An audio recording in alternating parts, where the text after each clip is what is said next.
शिक्षक म्हणून करिअर करण्यासाठी बेस्ट मुलांक आहेत मुलांक 3 आणि मुलांक 7.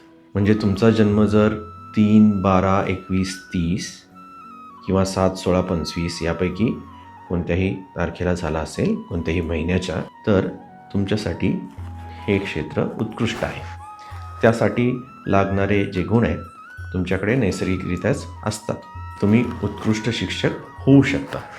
तसेच तुमच्या आयुष्यात निरंतर उच्च शिक्षण घेण्याचेही योग येत असतात. अगदी वयाच्या 30-40 नंतरसुद्धा येतात. फक्त तुम्ही इतकेच केले पाहिजे की तुमच्या या मुलांकाशी तुमची एनर्जी तुम्ही अलाइंड ठेवली पाहिजे. भाग्यांक 3 किंवा भाग्यांक 7सुद्धा या क्षेत्रासाठी अत्यंत चांगले आहेत.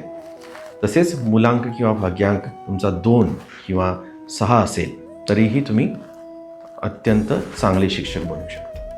तर आत्ता सांगितलेल्या मुलांक किंवा भाग्यांकाचे जर व्यक्ती शिक्षण क्षेत्रात येत असतील तर त्यांना भरपूर जॉब सॅटिस्फॅक्शन मिळेल, आर्थिक स्थैर्य तसेच सुबत्ता राहील आणि त्यांचं कामही उत्कृष्ट दर्जाचं राहील. त्याचबरोबर शिक्षक म्हणून त्यांचं जे काम आहे त्याविषयी त्यांची आत्मीयता असेल.